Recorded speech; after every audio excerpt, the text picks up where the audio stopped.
akan belajar tipe data bentukan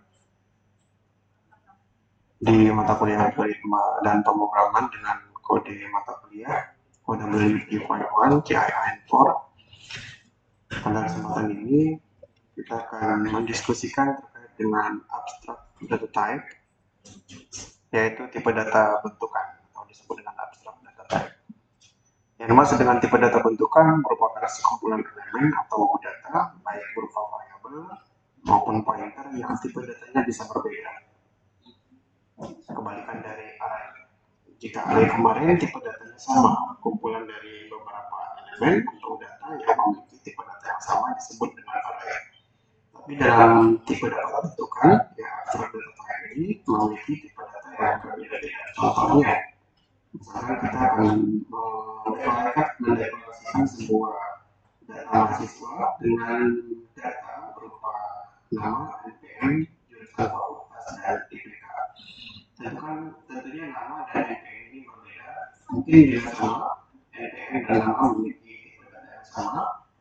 Kemudian untuk IPK karena bilangan, ya kalau bilangan bulat atau bilangan yang merupakan bilangan bulat dan bilangan desimal, mungkin coklatnya untuk IPK ini memiliki tipe data. Jadi ini kumpulan dari data atau elemen yang didapatkan dalam sebuah data variabel dengan nama variabelnya mahasiswa misalkan.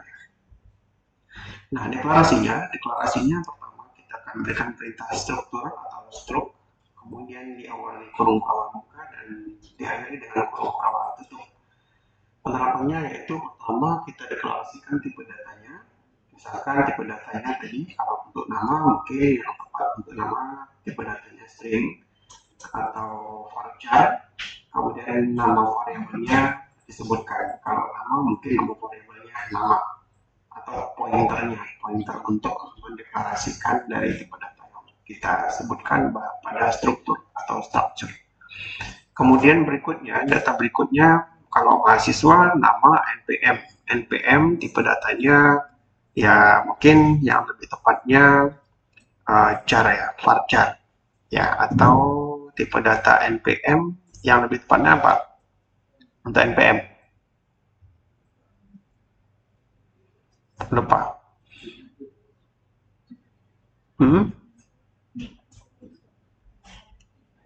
Ya.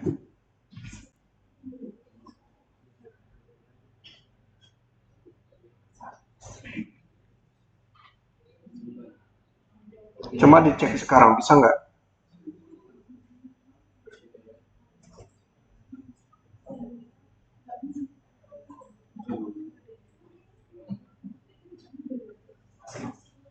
Masih belum?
tipe data apa yang lebih tepat?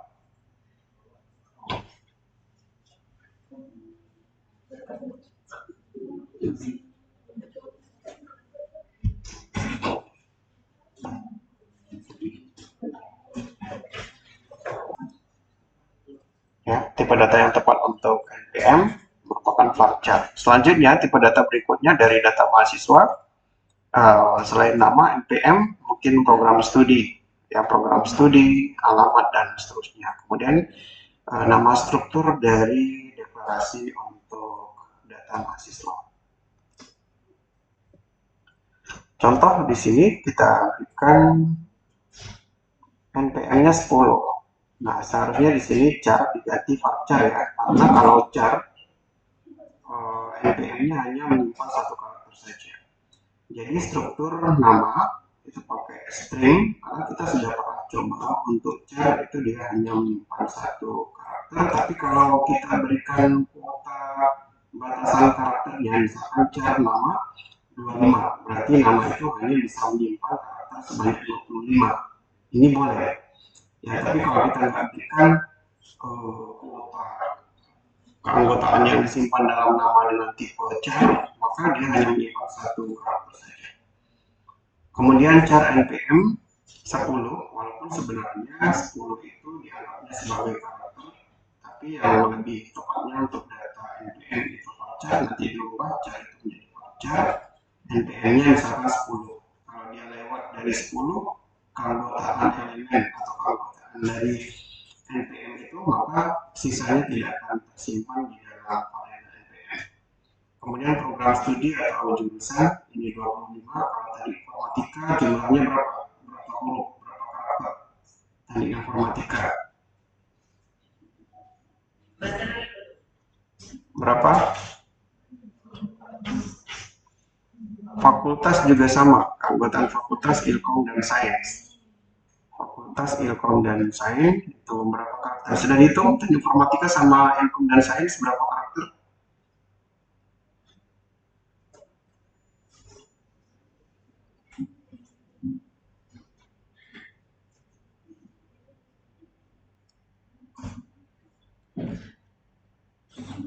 Ya, jadi saya ulangi bahwa nama di sini miliknya data mahasiswa, nama NPM, jurusan dan fakultas, dan kita berikan batasan dari seluruh keanggotaan atau elemen yang akan didaftarkan pada variabel nama dengan tipe datanya karakter, berarti 25 lewat dari 25. Kalau namanya panjang bisa 4 atau 5 suku kata, maka biasanya lebih ya, kurang dari 25, maka dia tidak akan termasuk, sisanya tidak akan masuk ke dalam variabel nama. Ini juga sama NPM, jurusan dan fakultas, kemudian kita akhiri dengan nama strukturnya yaitu mahasiswa. Kemudian untuk akses elemen, untuk mengakses atau mengakses elemen data yang disebutkan tadi, yang deklarasikan di sini. Untuk mengaksesnya, kita sebutkan nama strukturnya, nama tipe data bentukannya, kemudian nama elemennya. Nah, tipe data bentukannya tadi kita berikan nama struktur dengan nama mahasiswa, kemudian elemen yang akan diakses adalah variabel yang dideklarasikan di depan tadi dengan tipe datanya. Untuk mengakses kita tidak perlu menuliskan tipe datanya, hanya menuliskan nama variabelnya saja. Mahasiswa, kemudian nama, NPM, mahasiswa jurusan, dan mahasiswa fakultas. Contoh berikut merupakan tipe data bentukan yang dibuat di dalam nama, di dalam data mahasiswa dengan meminta inputan nama, NPM, dan IPK yang disesuaikan dengan tipe datanya, kemudian dicetak di dalam layar luaran atau output. Kita tentukan struktur nama mahasiswa, ya, struktur mahasiswa, kemudian nama itu string, NPM, tapi string juga masih bisa disimpan ya sebenarnya di NPM, tapi yang lebih tepatnya itu varchar karena menyimpan khusus untuk gabungan dari beberapa karakter yang berbeda, yaitu angka dan huruf, tapi di string di sini. Kenapa string? Pakai string karena NPM itu merupakan identitas unik yang tidak dihitung, melainkan sebagai identitas pembeda dari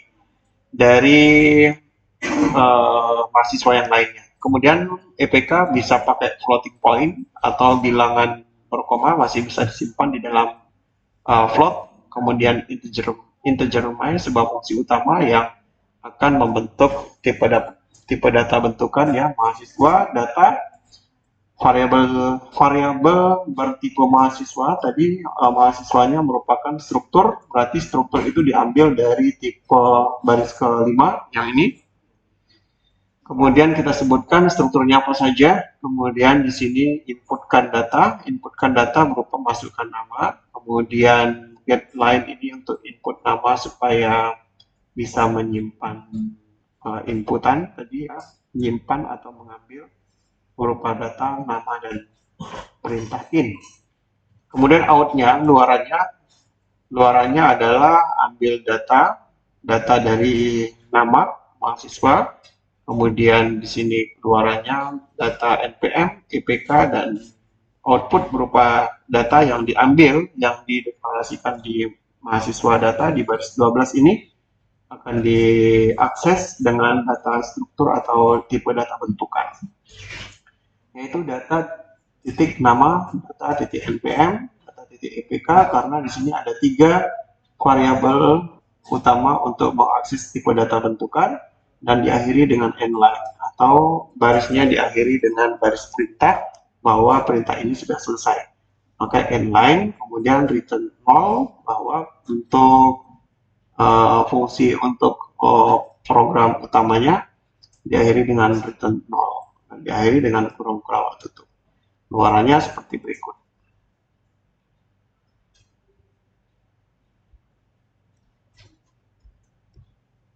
Latihannya masih melakukan modifikasi dari contoh program yang tadi, buatlah latihan seperti contoh tadi, namun inputannya sebanyak 5. Ya, jadi kita tinggal tambahkan duanya ya.